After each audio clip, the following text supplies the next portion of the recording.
abroad through our monthly webinar series dubbed Education Beyond Borders and After Education Beyond Borders. Education Beyond Borders basically aims to focus on students who are going to study abroad for the very first time, and After Education Beyond Borders, it focuses on students who've gone to study abroad and probably they're back to their home countries. This program is aimed at sharing information about scholarship applications, university selections, and life in general. And so far, we've organized over 20 webinars with broad speakers across the globe from different fields. We've had over 2,500 participants, and some of these participants have acquired scholarship opportunities through our monthly webinars and our mentorship program. Our student exchange program promotes language and cultural exchange between high school students in rural Africa and high school students in Japan. Yeah, our other program in Kecha is the community exchange. We bring together senior citizens from the developed countries and together with the developing countries through online platforms where they sit together, exchange ideas, and discuss about some of the social issues that exist in both countries. In 2021, in collaboration with Toybox Japan, we successfully organized our first community exchange between Yonezawa City in Japan and Bomet County in Kenya, and also in 2022 between Tomioka City in Japan and Nyandarua County in Kenya. The strength of Kecha Africa lies in each individual member, and if you're passionate about changing the world and making it a better place, join us today.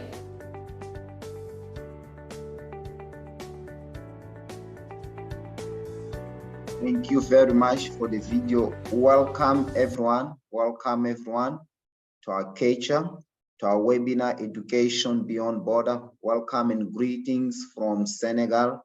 We are very happy to have each and everyone here today. Kecha is an organization that seeks to inspire young people to get access to top education around the world through scholarship. We are very happy to be introducing you today our webinar on Education Beyond Border. We got a little bit a gist, a catch of what is Kecha about, and we are here to continue delivering you our mission of letting you know about scholarship across the continent of Africa, America, Europe, and everywhere. And today, our webinar series of Education Beyond Border Move to Europe, Erasmus Postgraduate Scholarship Program. We are going to bring a speaker who will tell us about the steps that needs to be taken in order to get this scholarship. Most of us finish undergraduate and we think, what is our next step? We get stuck, we cannot find jobs, but we also want to improve our education, get further education, do our master somewhere, but we don't know where to start. We think sometimes that we are old, we don't know which university to apply for. And today we are bringing a speaker who is gonna take us through the process of getting a scholarship into Erasmus postgraduate program. We look forward, everyone, to listen and follow the steps that we are going to have. So the webinar already started and we are going to have our moderator introducing us, our panelist, who will take us through this scholarship process to be part of the Erasmus postgraduate program. Thank you, Garda. I call you on floor to take us through the webinar. Thank you very much. Thank you, Amancio. Good morning, good afternoon, good evening, ladies and gentlemen, and welcome once more to our very special webinar featuring Jane Wambura Nduta. And my name is Gada. I'm going to be your moderator of the day, and I'm very delighted to guide you through this insightful discussion. So before we dive into our conversation, let me provide a brief introduction to our esteemed guest. And our guest is Jane Wambura Nduta. She is a dynamic professional. She serves as the study abroad consultant, tech specialist, and the Erasmus Mundus Association country rep for Kenya. So her expertise in guiding students through European study options, combined with her diverse qualifications and tech background, provides a comprehensive approach to study abroad advice. And that's why she's here with us today. So Jane holds degrees in dietetics, clinical nutrition via Erasmus Mundus, and an MBA in project management. Now, I can see our audience is very diverse. People are joining us from various countries, and the webinar today, I can promise you, is going to be very exciting. So we're going to get started. Jane, thank you so much for joining us today. So could you begin by sharing a bit about your background and how you came to hold these remarkable roles as a study abroad consultant, tech specialist, and the Erasmus Mundus Association country rep for Kenya? Jane, the floor is yours. Thank you so much, Garda, and good morning, good afternoon, good evening to everybody else who is joining us. Thank you so much. My name is Jane Nduta Wambura, as they call me on the internet. It's Nduta Wambura on all social media, so you can definitely go ahead and check me out on any one of them that you prefer. Now, I live in Lisbon. I work and live in Lisbon now, so it's been quite a journey, I must say, and I possibly would say that I really did not expect myself to actually live abroad or even study abroad. Honestly speaking, my path was going to be, go to primary school, go to secondary school, graduate, go to university, work in Kenya, and you know how the path is usually in Kenya or any other African country that, you have a path where you know that possibly you're just going to be within your own country. So it was never my aim to actually live abroad or study abroad. So this came about when I actually, interacted with the international office in Kenyatta University, my alma mater, and I got to know about the opportunity to study abroad through the Erasmus Mundus scholarship. And that was back in 2014. And here I am. Years later, I graduated in 2017 with the program and, sought to work abroad. And I think fast forward, because there's so much that has happened in between. But what I can say is that I was not, privy to actually study abroad opportunities because one, I thought they were not for me, just like any other Kenyan or any other African student who would think that those opportunities are very far-fetched. So that is one of the things that I, like to actually tell someone else like me that, hey, you know what, it is very much possible to study abroad. The opportunities are there. You can be able to grow your career. You can be able to go see the world and open up your mind. If you really want to go back to your own country and start your own thing, then you can definitely do that. So that is how I came about to become the country representative for Erasmus Mundus Association, for which basically what I do is to outreach to get more people to actually, apply and come and study within the European continent. And this is surely for master's programs. So Erasmus currently actually, supports master's programs for full scholarships. However, we do have other opportunities for PhDs. In case you want to do a PhD, there's a European fund, several funds that you can actually go ahead and tap into. So I am happy to be here. In many words, thank you so much, Garda. So you can go ahead and, let me know what you want to hear from me.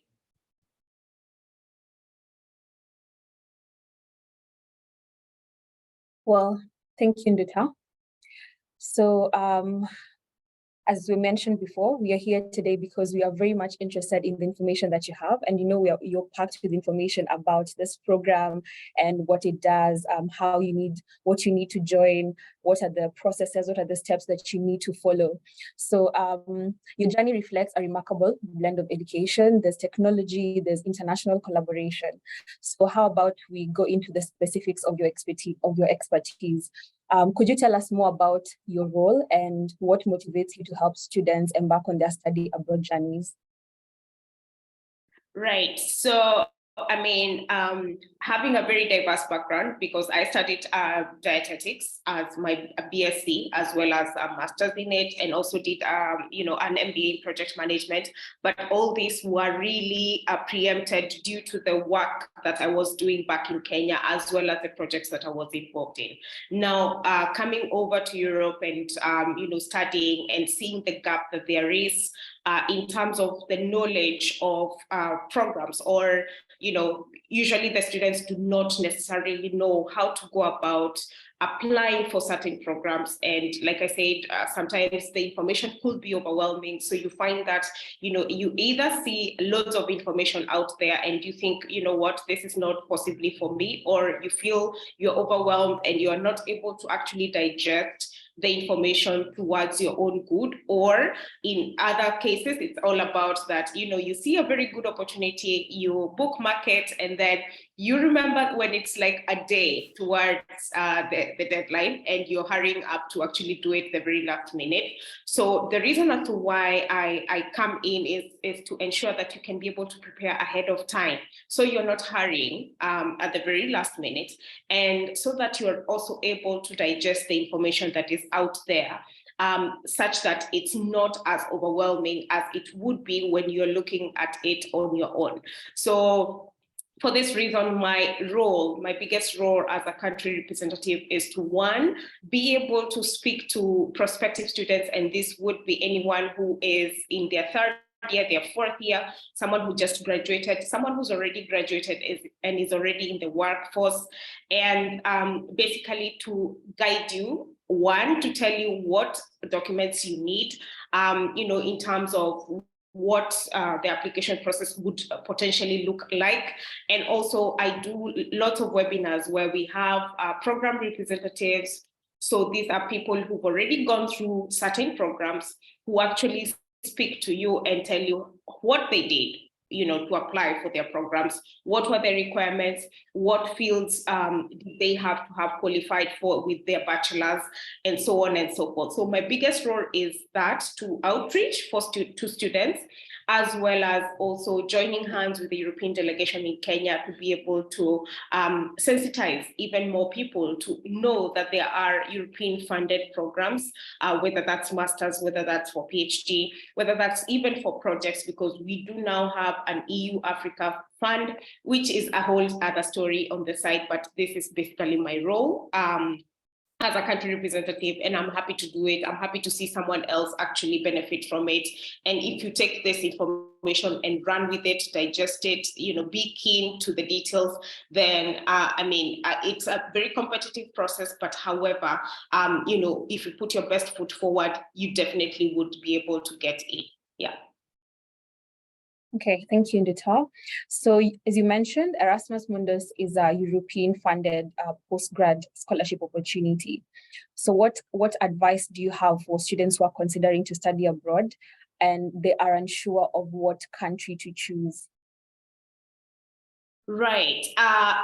This is a very weighted question, because again, I think it's not about what country you actually choose, because Erasmus usually works in a very different way. So now, like we've already mentioned, that Erasmus is a wholly European-funded opportunity, and perhaps this would be a good chance to just quickly share my screen to show you exactly what I mean in that sense.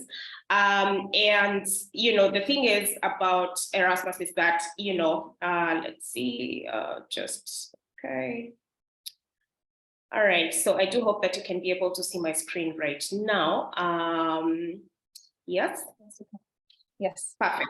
All right. So Erasmus Mundus joint master's programs, they are European funded, like I mentioned before. And the thing that, happens is that, the European continent usually joins hands. So the 27 member states join hands to bring to you these programs. So what happens is that several universities come together, several universities within the European continent come together. And, some universities would say maybe like a minimum of 2 universities. So it would be like maybe 2 to 4 universities that come together and agree that, hey, you know what, we're going to bring up this program known as Masters in Tourism, Masters in sustainable energy, and so on and so forth.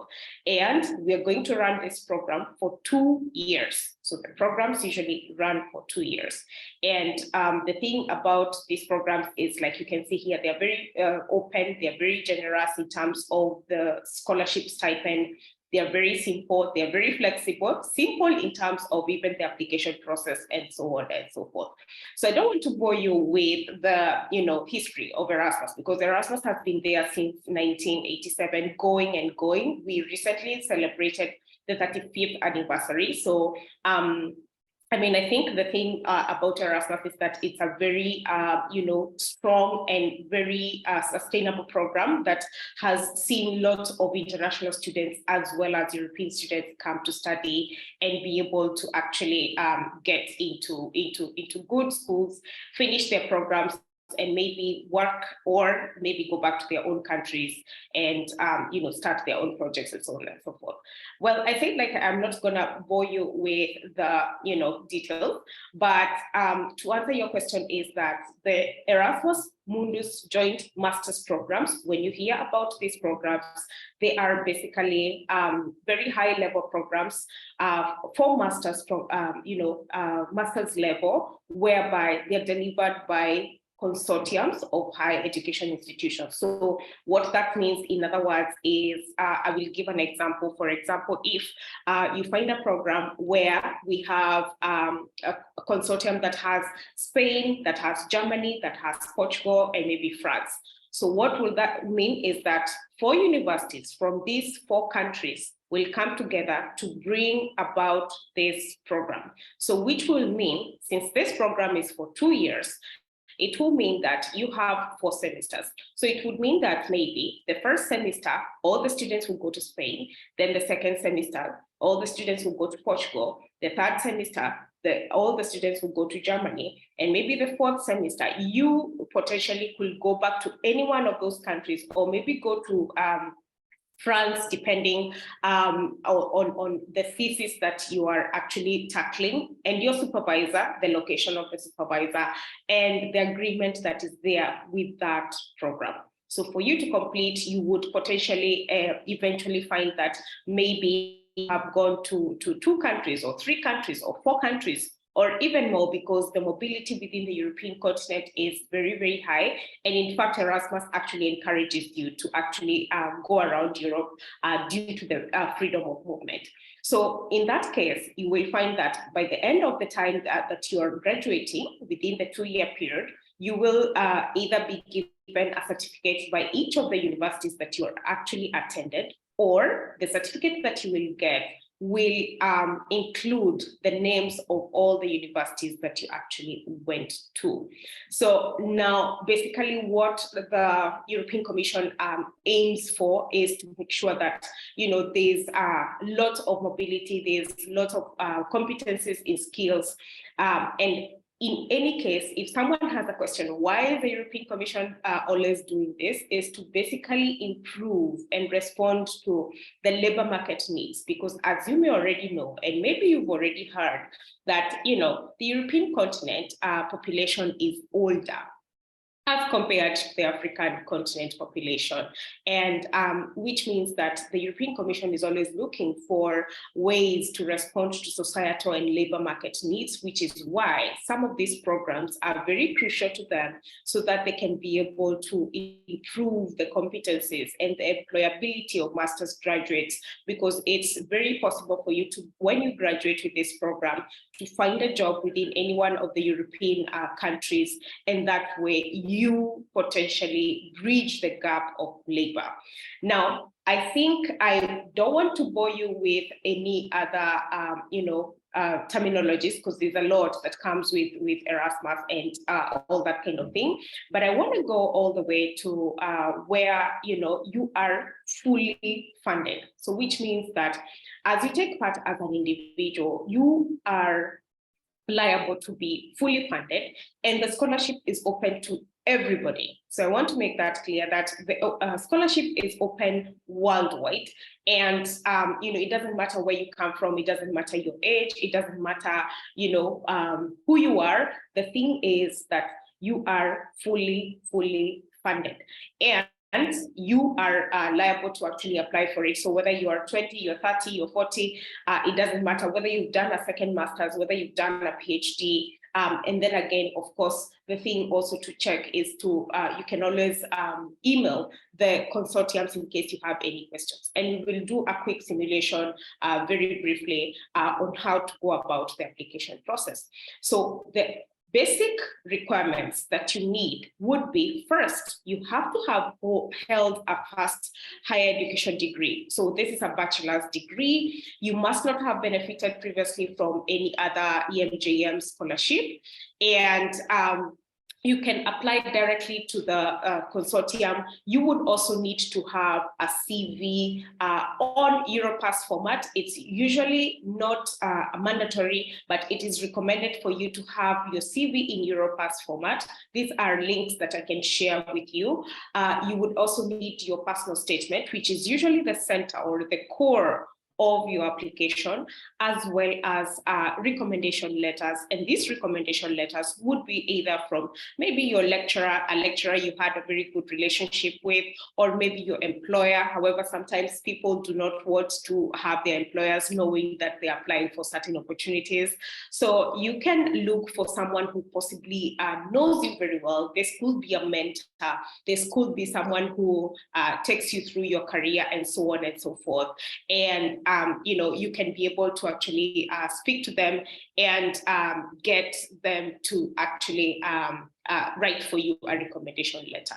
Now, before I give it back to you, Garda, I want to share that the grant or the scholarship fund is actually something crucial to realize, because what happens is that if you go throughout the process, you apply for it, you are successful, what happens is that you would be able to be fully funded, which means that you will be able to get €1,000 in scholarship stipend for programs that had agreement with the European Commission before 2021. However, newer programs, you will find them giving 1,400 per month, which is a stipend that is good enough for you to take care of your accommodation, take care of your food, take care of your movement between one country to the other, and be able to also take care of your flights and so on and so forth. So the thing is to realize is that before 2021, we still had some programs that are still running to date. And if you get in one of those programs that used to run before 2021, then you would be able to get €1,000 in monthly stipend. You would also be able to get 3,000 per year in terms of travel cost. However, this is dependent on how far your partner country was. You would also be able to get what we call installation costs. These are costs that accrue towards you settling in your first country of €1,000. So I would want to say that this is a very generous offer from the European Commission, obviously. So this is the reason as to why we always say that Erasmus is one of the most prestigious scholarships that you can get yourself into within the European continent.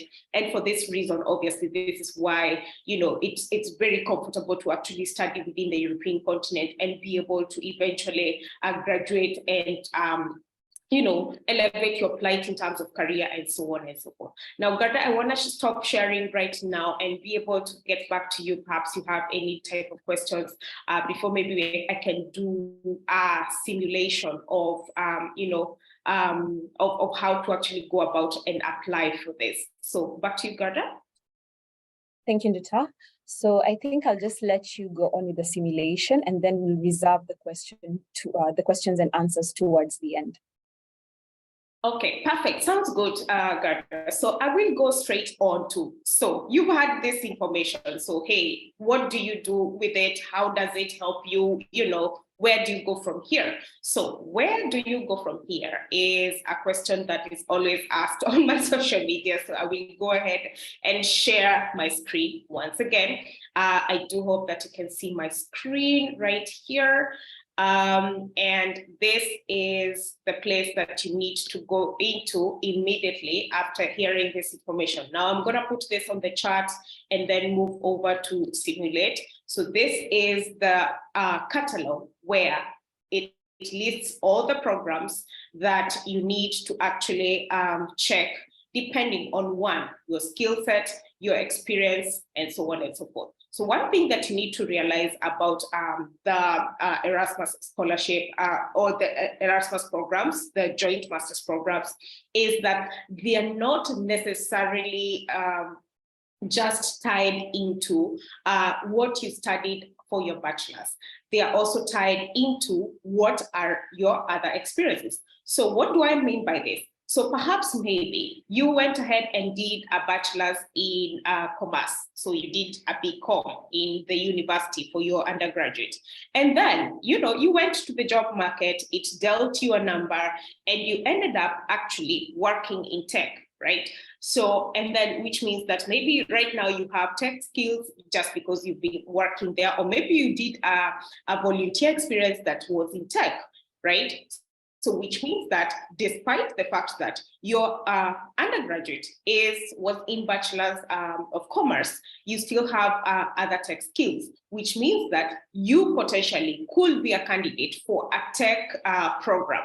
So how would you do that? You would do that by saying, hey, you know what, despite having my bachelor's in commerce, I have the experience of being in tech, and usually that is what the Erasmus Mundus programs would, want to know more. What are your skill sets, despite also having a degree in a different degree? So you will find that most programs will not have the names that we are used to. The way we are used to MBA, executive MBA, MSc in finance, and all these kind of things. So when you come to this catalog, you will not find such names. Like you can see here, it's loads of names that either are European oriented or they are basically very different, right? So once you come to this catalog, one thing I will tell you for sure is that this website could potentially, put you off because it's not as friendly, and sometimes the keywords and the filters might not be the best of, things to work with in this case. So being your first time, what I can say is go through the whole catalog. I know there are several pages here going 10 and above and so on and so forth. So what I would say is going through each and every one of these pages, the way you scroll on Instagram and Facebook. So I would say this is your chance to use those skills very well and be able to go through this catalog one by one, seeing which program would I potentially be able to actually apply for. So now let's say, for example, you are looking for a program that maybe is in something, I will go very random, maybe something in law, let's say, right? So we would go through, and you could go through whatever and see what you would potentially see. I think I had seen one on page 2. So let's say you are in, let me see, 1 second. I had seen a law program just now, and I just wanted to open it. Or you know what? Let's look for any other something else. Let's even go for things like innovation and e-governance, right? So you see this program right here is said it's public sector innovation and e-governance. So what you will notice with all the programs that are enlisted here, you will have the main name of the program. Just below it, you will have the acronym, which is Pioneer. So it's a short form of the program. And next, right to it is where you actually go ahead and apply. So this is the program website. Then it will also tell you the project locations. So if you are privy to where you potentially would want to, study in, then you can be able to also check which locations is this program being offered. So this program is being offered in Belgium, Germany, and Estonia, right? So these are this is very important information, especially when you're just checking randomly, right? So what does the first link give you? If you click on the first link, it will take you to the details of the program in terms of what has the European Commission granted. So as you can see here is that, and I do hope that you can see my screen. As you can see here is that this project is ongoing. You will find like some projects, say, some projects might have closed. So you could potentially see that, some projects might not have this ongoing, note. However, if you can see here is that this program actually began on the 1st of October 2022 and is going to end on the 30th of November 2028. We are in 2023 and the application process should begin in right about this next month in October. So you're hearing this information at the right time. So because most programs will start opening, and this was another question that is usually relatively asked quite a lot. When is the application period? It's usually between October all the way to February. It's very dependent on a program. So each program has their own opening and closing. So you need to be very careful about that. And we'll speak about it in just a bit. So what do these dates mean to you? So this means, for instance, if you're not ready to apply for this program this year, can you be able to apply for it next year? Yes, because the funding is indicated to end in 2028. So this information is crucial to you, especially if you're not ready to apply right now, or you have not yet graduated and you're interested in this program, or you are, thinking of, should I go to Europe now? Maybe you have life things, job things, etc. So this is very crucial information. So which means that perhaps the last time that you could apply for this program would be in 2026. However, usually there are renewals of grants and so on and so forth.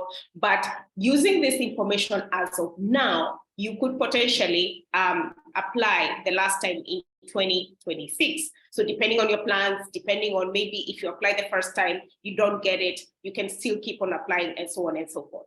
Now, this particular website will also give you a summary of the programs. What is the program about? What are the partners? And who are the participating countries and so on and so forth, right?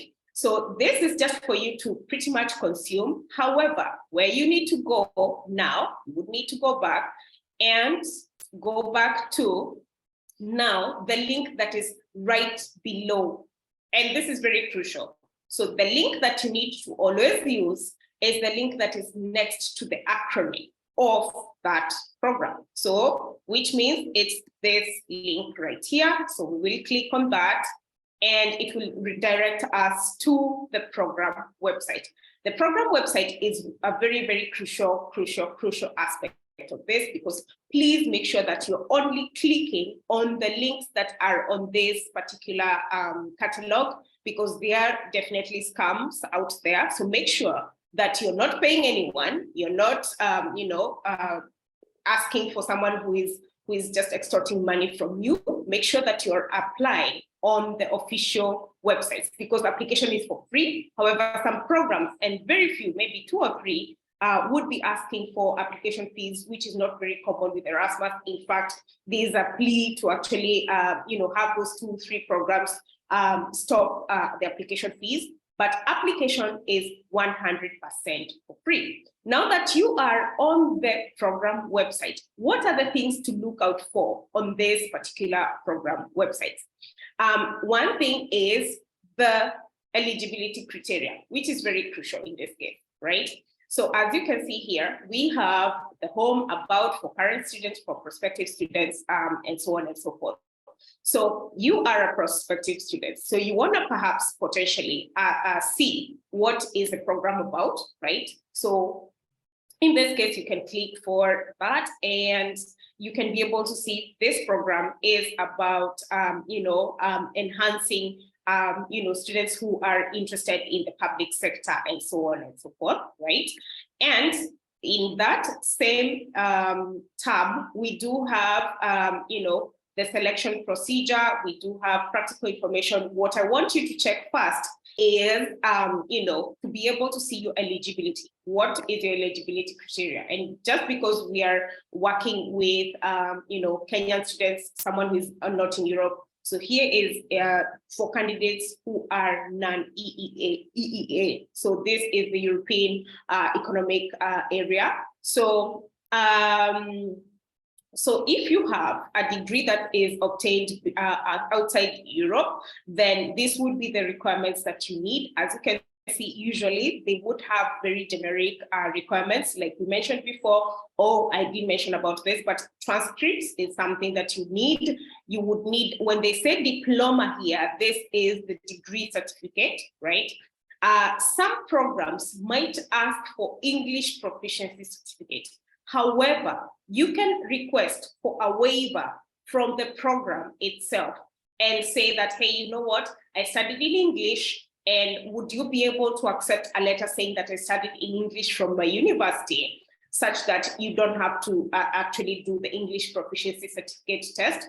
However, if they say no, then you would need to do it, which is the reason as to why you are listening to this information at a very crucial point in time, because you can be able to go through all the programs, see what they're asking for, and request the consortium itself directly for some things like waivers.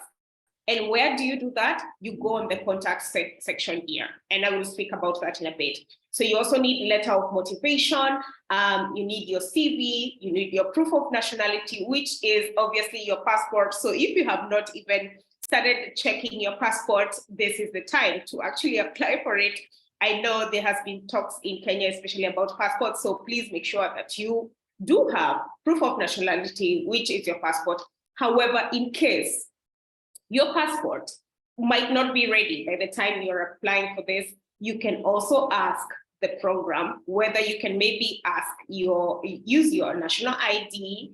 Like you can see here already, they mentioned it. For EEA citizens, they do have that option of using their national ID. However, for non-European, citizens, you would need to request whether you can be able to use your national ID in the meantime as you wait for your card, your passport to be, processed in your house or wherever else it is that you're actually going to do that. Now, for English language requirements, they usually, if they say no, they usually stipulate which tests they are looking for, and you can be able to actually go ahead and see that. So this is one of the things that you really need to check. What are the requirements that they are needing? And also to check the eligibility criteria, I want to also share one more thing here before, let's see. Okay, I want to see. All right, okay, I just want to see the practical information perhaps, whereby you would be able to see your eligibility criteria. So I think it's not there. It should be something. All right, so, okay, so yeah, it should be here. So it would be able, you would be able to see that this program is accepting, let me see, combining the expertise of public administration, public management, information systems, and e-governance. So if you have studied any one of these, really, you should be able to actually qualify for this program.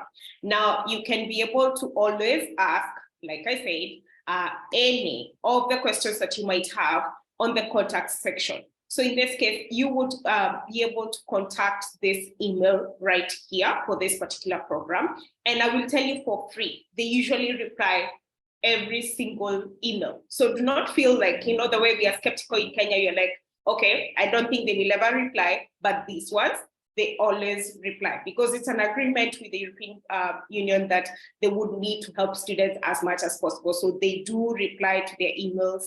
So if you have any particular question that you have for any program that is enlisted on the website, then you should be able to actually go ahead and send them an email so that you can be able to know exactly what to expect. And if you have any specific questions about the English language test, or perhaps you want to request for them to allow you to use your ID in place of your passport as you wait for it, these are things that you can be able to actually go ahead and check out. So I would encourage you to go through the whole website, all the program websites that you are interested in. I know it's a lot of work, but in the end, it's actually a very, very, very rewarding thing to do.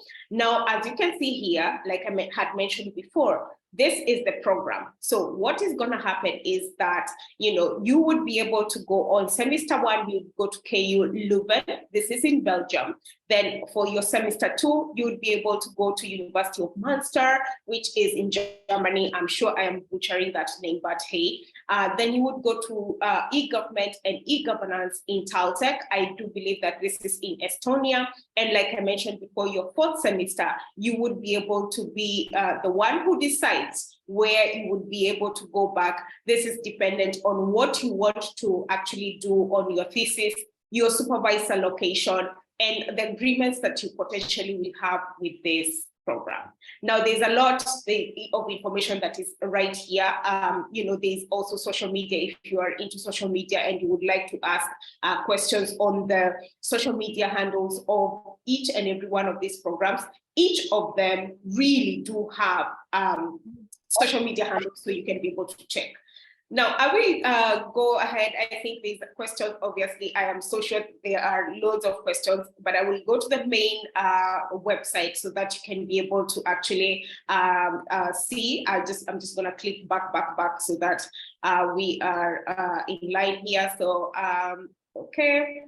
And the thing is, obviously, is that here we are. So there are now 193 programs. And what I wanted to mention before I can give it back to Garda is the fact that 193 programs can be very overwhelming to you. However, you can decide to use the filters. These filters might not really work very well for you, but you can definitely certainly use them if you prefer filters.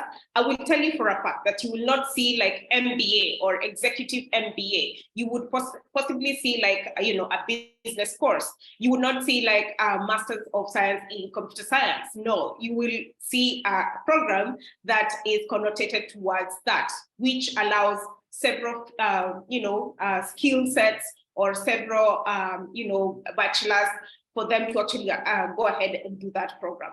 But if you're a filter person, you can definitely come over here and use the filters used by the field of study.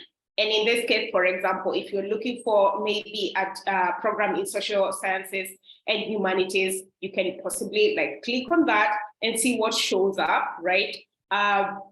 So you can see, like Masters in Tourism Management, there are several programs depending on what your field is in, what your skill set is in, what your volunteer experience is in, and so on and so forth, because you're not limited to the bachelor's that you actually studied. Now, there's a lot that goes on, and there's a lot that I speak about. You can obviously always follow through into the webinars and all the videos that I potentially do. But I want to stop sharing right here because in the essence of time, and be able to speak to you directly. Maybe if you have any questions. So Garda, if you can take it from here. I know it's a lot, but yeah. Wonderful, wonderful, Nduta. So I have a question that I'm sure I share with a lot of the people in our audience. And for a program like Erasmus Mundus, I am 100% sure that it attracts a lot of applicants from all over the world. Now, what are some of the tips that you can share with everyone here on how to best enhance their application to make sure that they get in? Yes, absolutely. That's a very good question. So what is one of the core things that you need to, have so that you can stand out among all the global applicants that might be there on the program of your choice? One thing, the core, the make or break of your application is your personal statement. What you say on that personal statement is really going to make or break you. Remember, this is a program where you're introducing yourself to someone who's never met you, and you're telling them, you know what, please fund me for 2 years and give me all this money, give me all this, tuition fees, insurance, etc. Give me all this, and so that I can be able to make my life better.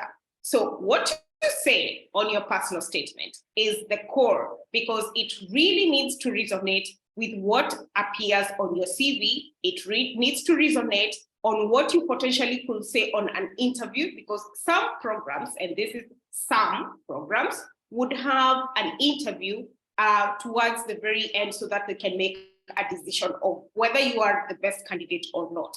So I've spoken a lot about your statement of purpose in terms of, what you put in, like even your first opening statement, because I mean, coming from an African continent, what we do is that we speak a lot and we use a lot of words, and we think that using a lot of words, even on the statement of purpose, will make us look better, which is not the right thing, honestly speaking. So if they say that they want a 500-word statement, which is very common for these programs, or they want a 700-word statement or 1,000 words, stick to those 1,000 words in the first place. And also, what you say as the opening statement, imagine yourself that you're reading a statement or a news item or a Facebook post or whatever it is. The first few words either make you keep reading, or you're like, okay, moving on swiftly with my life, right? So think about this statement as something that you're writing to someone who you would want for them to keep reading your statement of purpose so that they can, feel that you are the right candidate. One thing I'll tell you for sure is that there are no bots that read these statements. There are people who sit. There is a committee that sits and checks each and every one of these statements. So, for instance, not putting, what I call, quote unquote, poverty porn, whereby you're like, we are very poor in my country. We are very poor. I was born the only child. We are very poor. I'm the only one who went to the university. Everybody's gonna say that.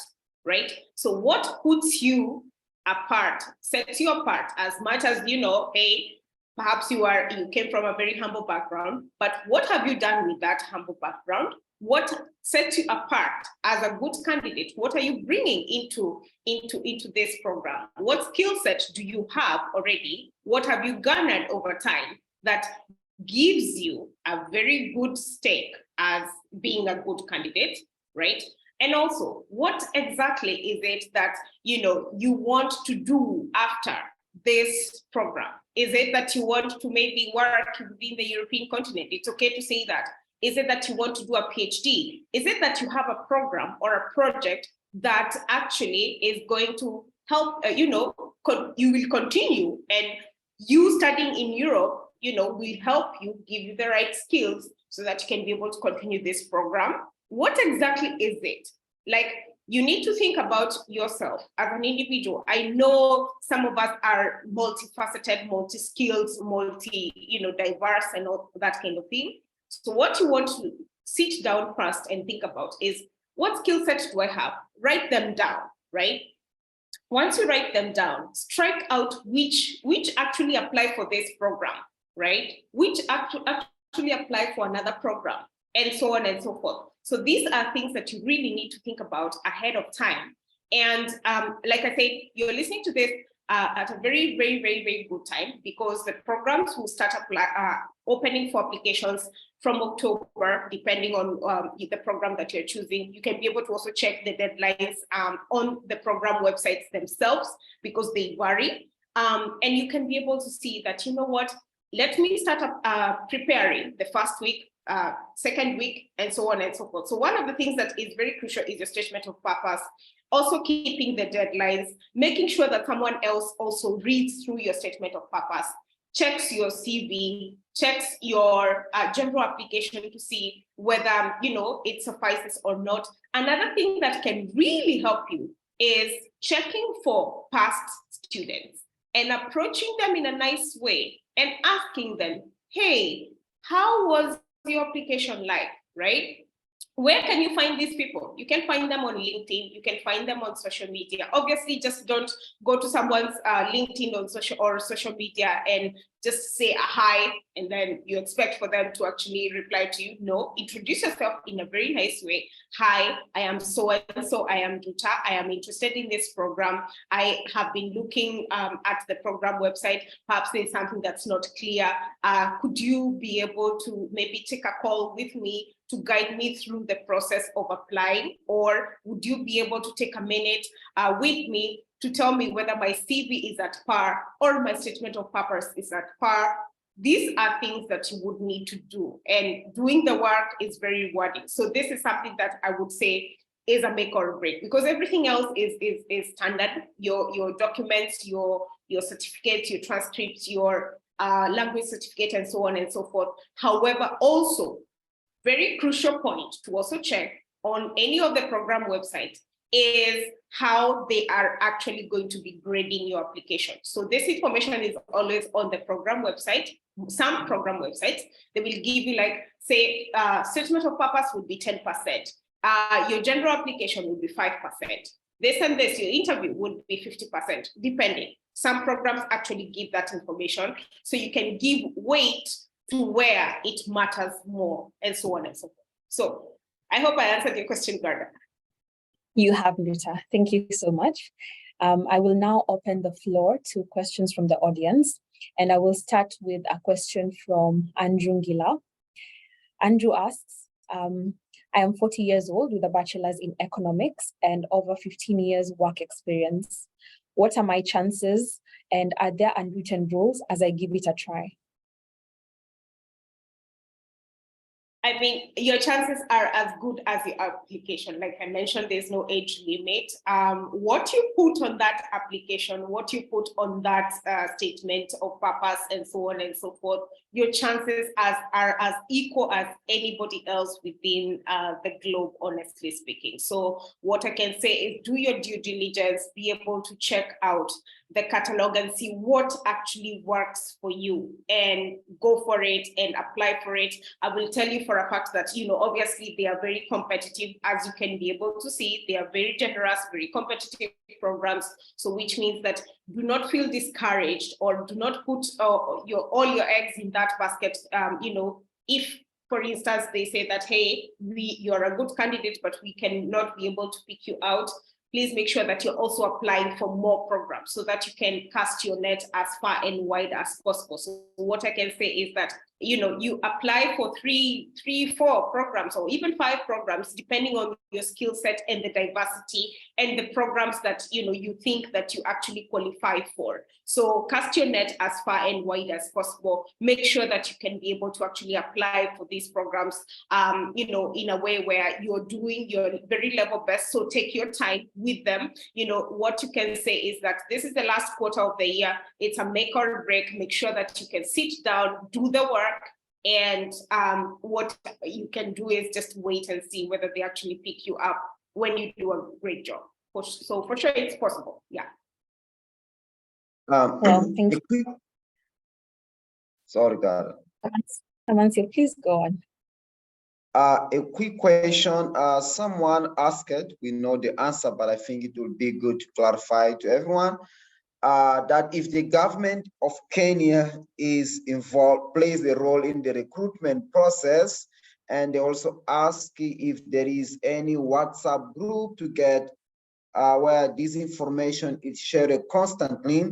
And the third question, because I know that those questions, I'm trying to group them in a short question, is what is the timeline? If I apply today, when will I know that I got rejected or I get accepted? I think that timeline, Pedro, it helps people also, yeah. Yes, absolutely. So the Kenyan government has no stake at all. It's not a nomination program like the Commonwealth programs that we have, or where you would need to go through the Ministry of Education in Kenya. No, you don't need to go through any ministry in any continent. So you can directly, apply. So which makes Erasmus one of the easiest programs to actually apply for, because there's not much of bureaucracy, honestly, that you need to go through. Now, the application process depends on the program. So which means that you would be able to see when the program closes for applications. So if, for instance, the program closes for applications in, say, something like January, you should be able to expect the results in around April or thereabout for you to begin your studies in September of 2024. Right. So, I mean, the thing is, this information is always published on the program websites. They would be able to tell you exactly when they will be able to publish the results. They will tell you when they will close, when they will potentially have, interviews and so on and so forth. So this is information that you can find on the program website. Now, I think also, there was another question about, I can't remember now. Our WhatsApp groups? Yeah. Oh, WhatsApp group? No. We don't have a WhatsApp group because obviously information is going to get lost very easily on our WhatsApp group. What we have is a Facebook group where all information is shared there. You can be able to actually ask questions there. I will share the link of that Facebook group shortly on the chat so that you can be able to follow through. Really, what I do is try to tell you what applications are open, try to see whether we can be able to get program representatives to actually speak about these programs and so on and so forth. So you can join that group. You can ask pretty much any question. You can use the search function of that group because there's a lot that has been discussed there and you potentially could find your answer right there without having to go anywhere else. So no, we don't have a WhatsApp because you will have several messages being lost. So yeah. Another follow-up on that, I think after asking the Kenyan question, it's very important to clarify that it's open to everyone across Africa to start. But we always wondering, which country has more people getting accepted to Erasmus program. We understand that more, how can I say, technologically developed country, the countries that have more access to internet, that they are technologically educated, are more likely to have many people applying. So when you think about countries like, let's say Angola, Mozambique, what is the likelihood? How many people, maybe if you can estimate per year, that can take in Kenya, maybe in Nigeria, in South Africa, and in some of those small countries where there is few people politically applying? Well, that's a good question. The thing is, there used to be a caveat of the countries of the programs used to have a caveat of we cannot take this number of people from a certain region, etc., and all that kind of thing. Some programs still do have that caveat that maybe they can only take like 2 to 3 people from a certain country, depending on the availability of the funding that they have. We currently have, according to the statistics, we have more Nigerians actually taking more people because, as you can imagine, Nigeria is a big country. There's no way we can compare ourselves to Nigeria ever. So they definitely have more, successful applicants, but also because their community is quite large, which is something that we are trying to emulate. We've done quite a lot with the Nigerian community as well to be able to support even more Kenyans and more people from countries like Mozambique, the global South Africa, and so on and so forth, because we have less people from these regions. And so the thing I can tell you for sure is that right now, I cannot quite say that there's a caveat as to, if you're applying from Kenya as compared to someone who's applying from Mozambique, that you potentially have a lesser chance as compared to someone who comes from what we call quote unquote technologically savvy sighted country like Kenya. That's not something that actually is something that we can be able to say.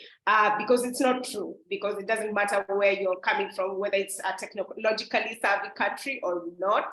So what I would say is for you to be able, you have an equal chance, whether you're from Mozambique, from South Africa, from Zambia, from Kenya, Nigeria, pretty much everywhere, you have an equal chance. What matters is, what are you saying on that application?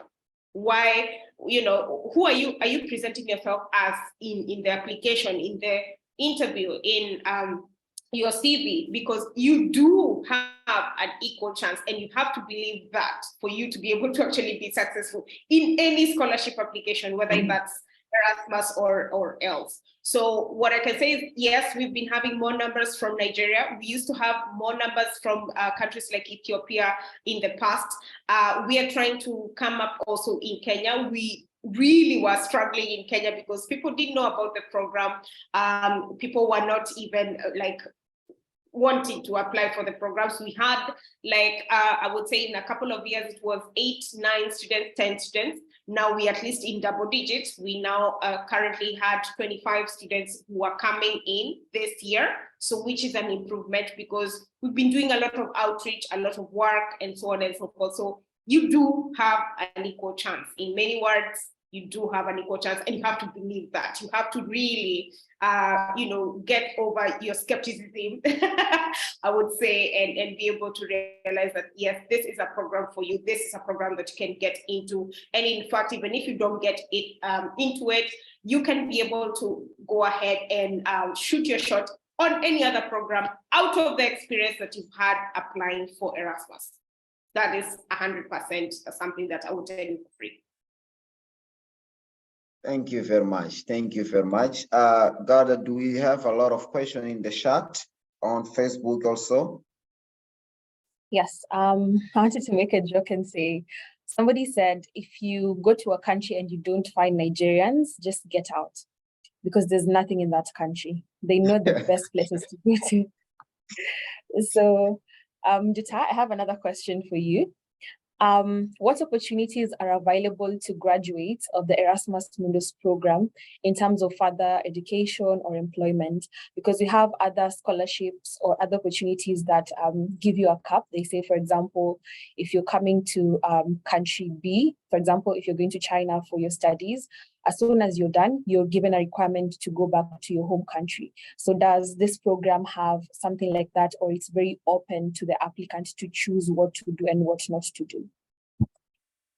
Absolutely, great question. So the good thing about Erasmus is that they will not have that caveat for you to go back. So in fact, what I mentioned before is the European Union is actually trying to sensitize more and more workforce. So which means that this is one of the programs that, is able to attract people, international people. And yes, you can be able to graduate and go into the workforce because yes, there are jobs for you. I mean, nowadays we have loads of schemes that are happening in various European countries. Out of my head would be Germany, would be the Netherlands, would be Estonia, would be Portugal. There are lots of schemes for you to actually look for jobs after you actually graduate. And the good thing is that now you would be able to change from a student status to a work status, because yes, it is a lot of bureaucracy that goes on in with the paperwork. However, it is very much possible. So there's no caveat for you to actually go back. It's not like the cheapening programs where you have to go back to your own country for, I think, 1 or 2 years before you can either come back. So that's the beauty of Erasmus, is the flexibility of it. It's the openness of it for you to be able to actually move from any one country to the other. The opportunities are endless. This could be you maybe looking for a PhD. So what I can say is, obviously, if you're a successful student, it's not to just come and sit on your own cocoon, be able to network, be able to find where those jobs are, depending on the country that you actually see yourself staying in,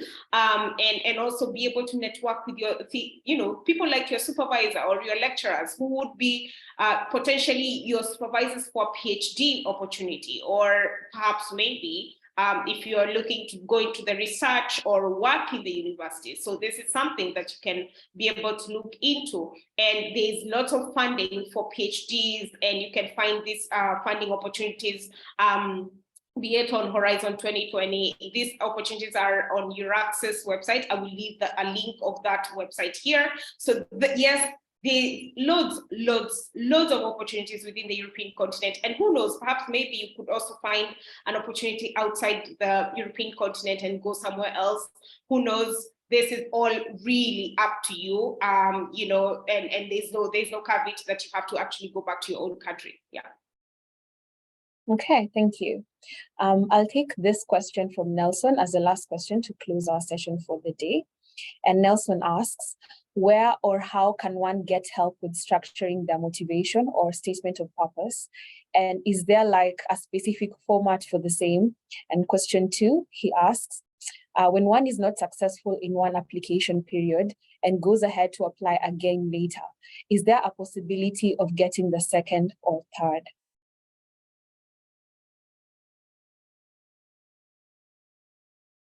You're on mute, Jude. You're on mute. Sorry about that. So very good questions, honestly. So I think the first question was about, where you can be able to structure your motivation statement. And the thing is, obviously, this is information that you will have to actually do your own research in the first place, because at least you can be able to actually check. One, the thing is, you have to go by what the program website says, because some program websites will give you a certain titles that you can be able to use for you to actually do your statement of purpose. So they will tell you, we want you to answer this and this and this question. Some of them help with that. However, some don't. They will just tell you, we want a statement of purpose that's 500 words or 700 words. So in that case, you would now need to be able to connotate that towards the program. What I say is that we've spoken a lot about a statement of purpose. That's a whole webinar on itself, really. I've done a couple of videos, so you can check some of them on my YouTube on how to structure and how to go about each and every one of the paragraphs, because this is something that you need to take your time with.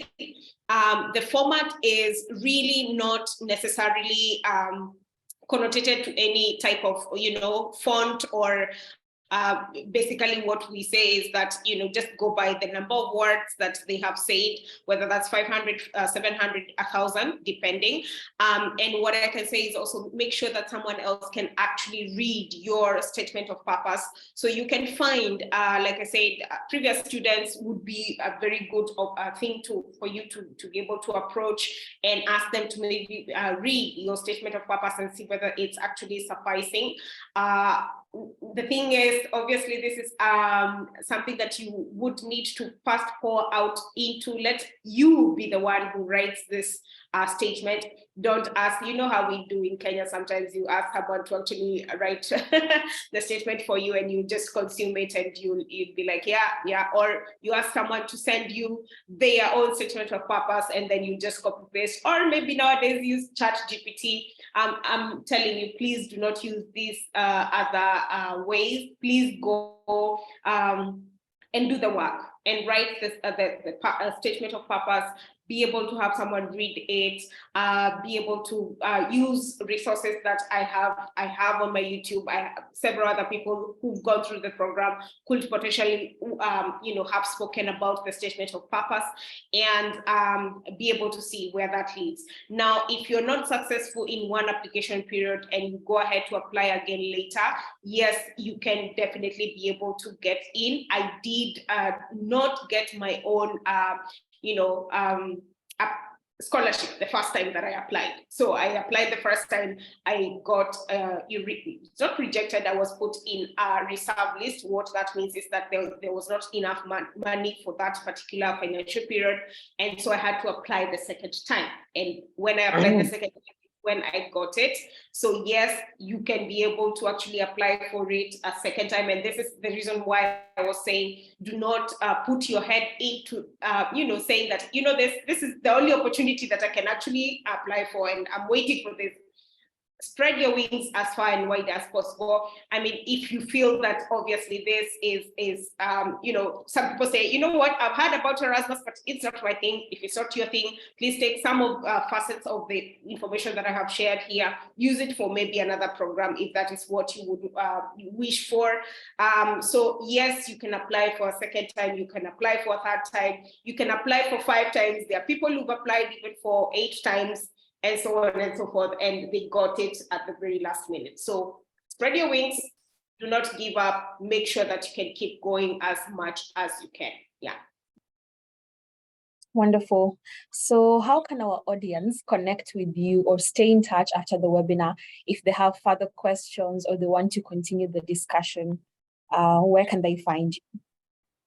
Yes, you can find me on LinkedIn. I prefer usually you just go onto the Facebook group because I'm the one who manages that group and I can be able to answer your question directly.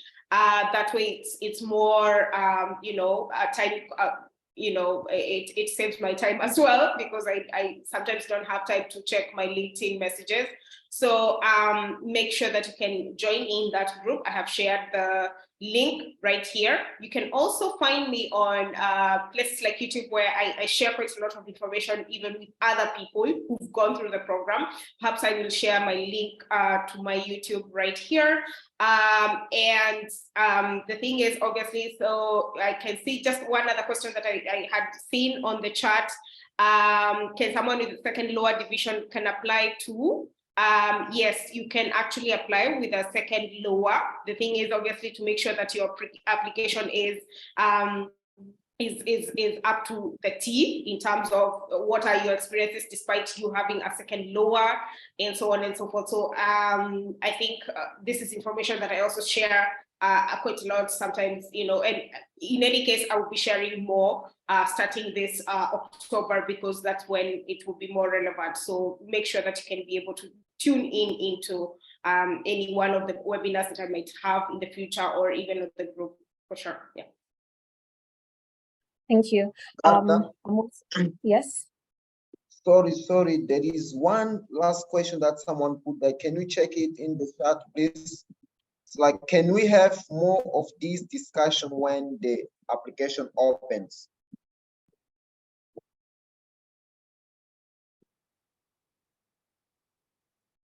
Yes, absolutely. I mean, I will, like I mentioned before, I would be able to actually have a few webinars coming up in the near future. So you can be able to look out for those. I post them on that group, and you know, if you have any specific questions, I answer them on that particular group, such that all information is in one place, and anyone who is joining in from you know, outside is able to see the information there. And it's an evergreen space where, you know, you will not have to find information, and you will have to keep on asking the same question over and over. So yes, we can definitely have such discussions in the future. So be able to look out for them and join them and see. As you can imagine, I have so many questions that come my way. So I might not be able to answer them all the time, but you can also follow me. Sometimes I have like a Q&A, maybe on my Twitter or my Instagram, depending on the day. So you can be able to also check out for those sessions and so on and so forth. Yeah. Okay, just to be clear, are your handles your name, Jane Nduta Wambura, everywhere? Or if they're not, then maybe you can share that in the, you can share the link to the chat.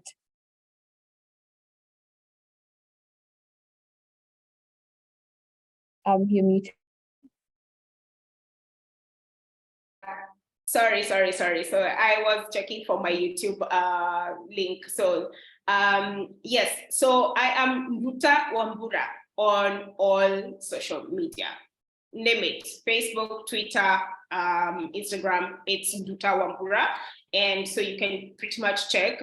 So all my social media, it's the same, so that you can be able to find me on the one that you prefer. And please make sure that, you know, sometimes it's very, very difficult for me to actually find some messages. So if I take long, don't worry. I am one person. I have a day job as well, so I have lots of things going on as well. So be kind. And I mean, I would say on the group, I possibly answer to more messages much faster on the group as opposed to anywhere else. So post them on the group. You can post anonymously nowadays if you feel that you don't want to be known by anybody on the group. So feel free to actually post it there, and I will reply as soon as I can. Yeah. Thank you. Just to do a recap of the discussion we've had today, for you to qualify for the Erasmus Mundus program, you need to make sure that you have your documents right, and you need to have done a very thorough application, and also make sure that you fit the eligibility criteria. So as we conclude, Jane, what message or advice would you like to leave with our audience, especially those who aspire to follow a similar path as yourself, either in joining the Erasmus Mundus program or any other program abroad? Right. So I would say that, first of all, is the power of belief. believe that you actually can be equal to the task, because like sometimes it's like always we shoot ourselves on the foot before we can shoot our shots. So it's like, you know, you're like, oh my God, can I be able, will they even want me, you know, all these kind of things. So you really need to first have the power of self-belief. Is very, very crucial in this process, whereby you're, you know, doing the work and you believe that this is going to definitely be for you, because that will change so many other things along the way. And also the fact that you also do not need to just think that one way, this is it, this is only the one program that I want, I'm not going to apply for any other program, this is it. Cast your net as far and wide as possible, and open your mind into the fact that this is going to take a lot of work. However, this is going to be work that maybe I put in within the last quarter of the year, and it will reward me in, you know, say September of 2024. So make sure that you can put this in your head. That way, you see the process as an investment towards your future. And, you know, do you want to invest in your future? Yes, 100%. So make sure you can absorb all the relevant information out there. Don't be skeptical. Make sure that you're also absorbing the relevant information in the right places, so that you're not being wayward and being told, oh, do this, oh, do that, oh, I've heard of this, oh, I've heard of this. No, no, no, no. Don't go by the hearsay. Go by what you can see. Go by what you can be able to see on the program website. Ask the questions. Make sure you can ask the question. Don't sit down in, you know, 1 day, 2 days, wondering, oh my God, is this how it goes? Ask the question. Ask what is going on here, what can I do here? Research as much as possible, do the work, and be able to see the results in the future. So that's basically what I can say. It's what has worked for me, being very curious, staying curious all the time, asking the right questions in the right places, in the right forums, approaching people in the right way. People can be very helpful, especially prospective students. The consortiums can be very helpful as well. So don't be afraid to ask these questions, because in the end, you're investing in yourself. And when you're investing in yourself, then you definitely will, you know, have the courage, and you have the motivation to keep going and asking and doing the work. So yeah, that's what I can say. Don't shoot your foot before you shoot your shot. Thank you.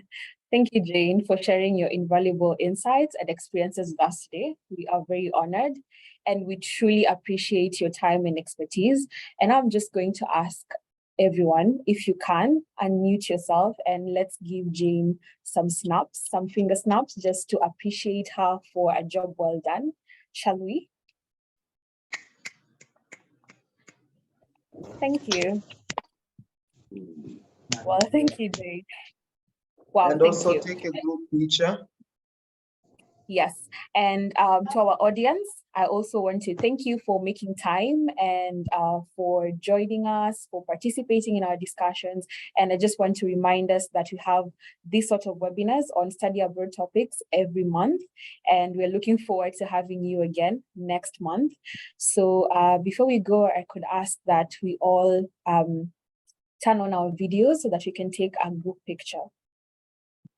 Also, Garda, can you mention them, to ask them to fill a small survey that we have there?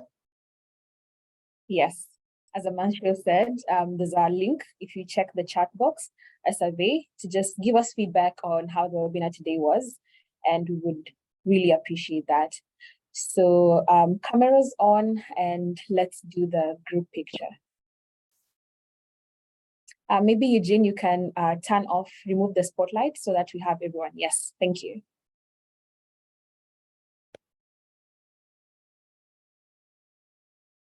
Eugene, you can lead us.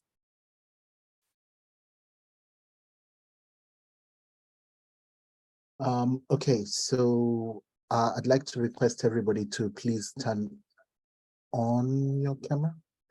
I think we have quite a number of people who are still off.